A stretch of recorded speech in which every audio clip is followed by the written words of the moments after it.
เฮ้ย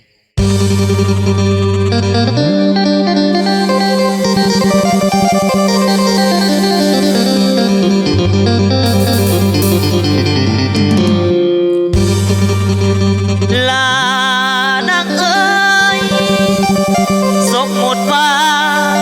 คันเจ้าเป็นนกเมียอายขอสองแรงสองได้อยู่บ่แม่เนื้ออุ่นละขอหอมแก้มละมุนก่อนสิออกนอกจากบ้านไปหาสู่เป็นต่องานยามมือแลงบาดกลับมาหอดบ้านน้องหอมสองเถื่อ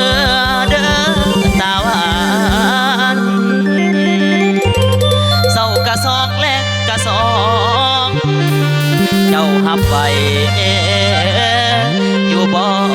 น้อง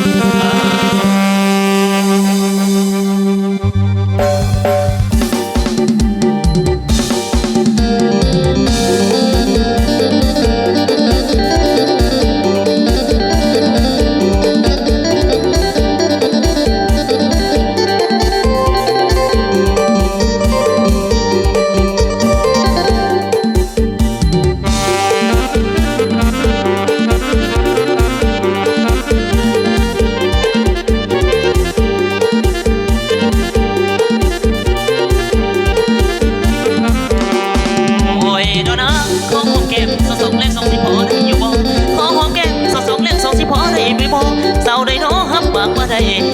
สิขอนุ่งแต่งงานบ่ต้องยันเรื่องอื่นเด้อสาวบ่ต้องยันเรื่องอื่นเด้อสาวขอสองแรงสองนั่นเป็นขอหอมแก้มแนบเห็นเจ้าผู้สาวแก้มเบิ้น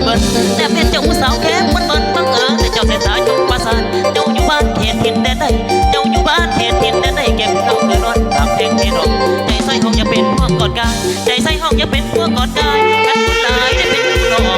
น้องสิหอมแก้มสุขขึ้นตื่นแต่เช้าอายสิลุกมาหอมมาในงานกันได้สิหอมแก้มนางเจ้าบ่แม่นบ่เดาเด้อล่ะบ่แม่นบ่เดาเด้อล่ะเบิ่งออกอยู่นะว่าแก้มเจ้านั้นดีแก้มน้องเขาเอิ้นแก้มปีลีแก้มน้องเขาเอิ้นแก้มปีลีแก้มแบบนี้แก้มบ้านขึ้นบ้านคำแก้มแบบนี้แก้มบ้านขึ้นบ้านคำในเมียงามต้องหาเงินเก่งในเมียงามต้องหาเงินเก่งยามแก้มโจไม่สิหอมเอาการดักอายสิสู้บ่เศร้า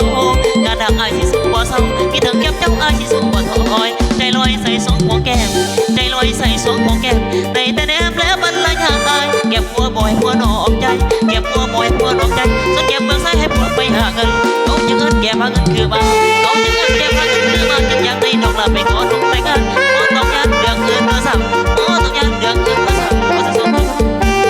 ไว้ลืมเพลงแล้วบัดนี้